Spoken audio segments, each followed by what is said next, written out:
Assalamu alaikum. This is Jawaria Ai Wali from Rehan School Teachers Training Institute, Batch 24 Level 1. And today my topic is how to master the art of negotiation and in daily life. So Maya is with us for the discussion. So hello Maya. Hello. It's great to be here. Negotiation is such a powerful skill, not just for business, but for the small wins in our everyday lives. I'm looking forward to diving into this with you. Okay, so my first question is what exactly is negotiation and why is it an important skill in everyday life? At its simplest, negotiation is just a conversation where two people who want different things try to find a way to make both of them happy. We usually think of it as a big, high pressure boardroom deal, but in reality, it's what we do every single day. It's how you decide where to eat dinner with a partner, how you ask for a deadline extension at work, or even how you convince a child that eating broccoli is actually a good idea. It's important because it's how we navigate the world without just giving in or fighting. When you master it, you stop seeing these moments as conflicts to be won and start seeing them as puzzles to be solved together, which makes everything feel a lot smoother.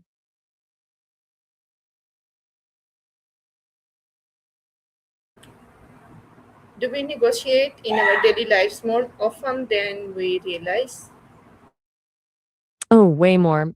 We call it negotiation when it feels like a deal, but half the time it's just how we get things done. It's in the small compromises we make without even calling it that, like splitting chores or deciding who gets the last slice of pizza. Most of us are negotiating from the moment we wake up. We've just gotten so used to it that it feels like part of the background noise of life. Not sure what's going on. Want to pause for a sec, or should we just jump back in?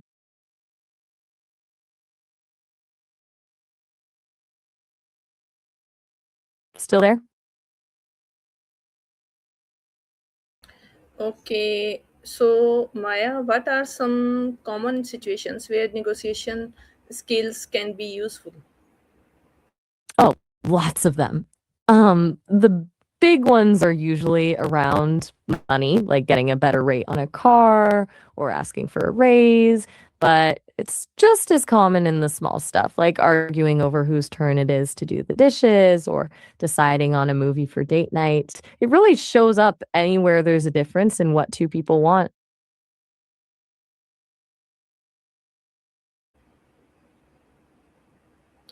What's the difference between negotiation and arguing? That's a great distinction to make. Arguing is usually about winning, where one person is right and the other is wrong. Negotiation is about finding a solution that actually works for everyone. It turns a confrontation into a collaboration. Think of it as moving from me versus you to us versus.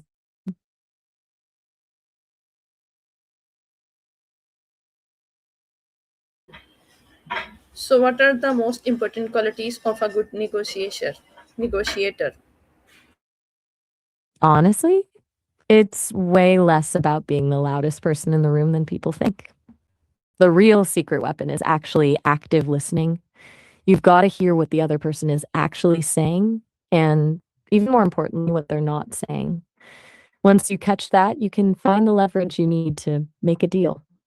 And you just need a mix of patience and a bit of strategic empathy, like being able to put yourself in their shoes without necessarily agreeing with them. It turns a tug of war into a conversation. Why is understanding the other person's perspective so important? Because you can't solve a puzzle if you only have half the pieces. You know exactly why someone is saying no. You stop guessing and start solving. It transforms the whole energy of the conversation from a fight into a search for a better answer.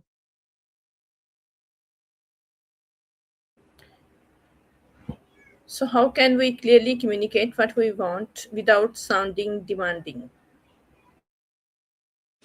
The trick is to move away from I want and start with it would be great if. It shifts the tone from an order to a possibility.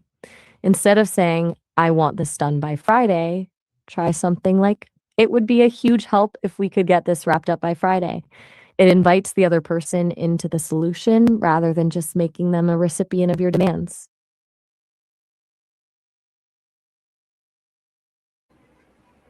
Yeah, that's a great idea. So, what role does confidence play in successful negotiation? Confidence is a huge part of it, but it's a specific kind of confidence. It's not that arrogant, my way or the highway energy that usually just makes the other person dig their heels in. The kind of confidence that actually works is more about knowing your value and being okay with the possibility that you might not get everything you want. When you're comfortable with the idea that the other person might say no, you stop negotiating from a place of desperation. And that's when you actually have the power to be flexible without feeling like you're losing.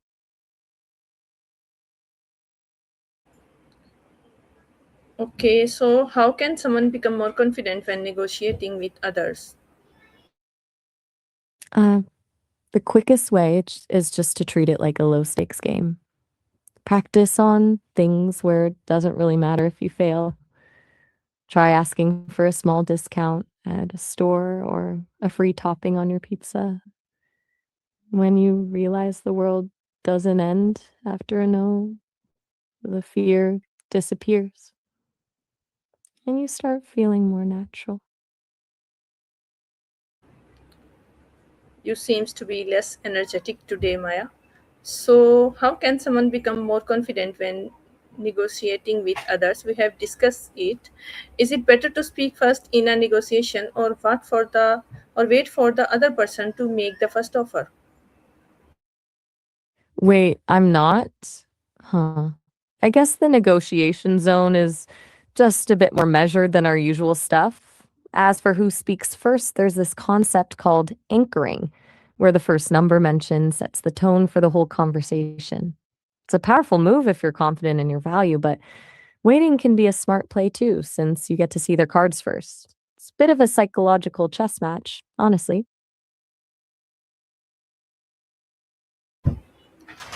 So, Go on. how important is preparation before entering a negotiation? It's everything. Most people just wing it, but that's how you end up agreeing to things you'll regret later. You need to know your walkaway point, the absolute bottom line where you'd rather just leave the table than sign the deal. Once you have that number in your head, you stop guessing and start negotiating with real conviction. Okay, so can you please tell me that how can we negotiate effectively when the other person has a stronger position? That's when you stop focusing on the power you don't have and start looking for the power you do. Even when someone seems to hold all the cards, they usually have one thing they're desperate for, and that's your leverage. The key is to find a win that doesn't cost you anything but is huge for them. It turns the dynamic from them doing you a favor to you solving a problem for them. It's kind of like finding a secret door in a room where the main entrance is locked. Okay, so what should we do when someone refuses to compromise? It's a tough spot to be in. When the door closes on compromise, it's time to stop pushing and start asking questions.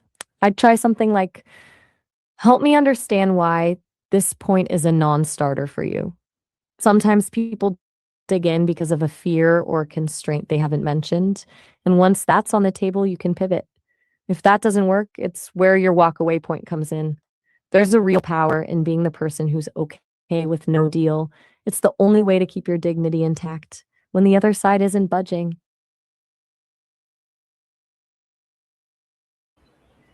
So, in this case, how can we handle disagreements without demanding further? You want, right. The trick is to frame the disagreement as a puzzle you're both trying to solve together rather than a fight you're trying to win. Instead of saying, I don't agree with that, you could try, I'm having a hard time seeing how that would work. Could you walk me through it? It keeps the conversation moving forward without making the other person feel attacked. Thank you so much, Maya. We had a nice Anytime. discussion How did the recording go? on the topic. So, see you again with another topic on the same channel, The Wisdom Talk. Till that time, Allah Hafiz. Take care. My pleasure. Can't wait for the next one. Allah Hafiz.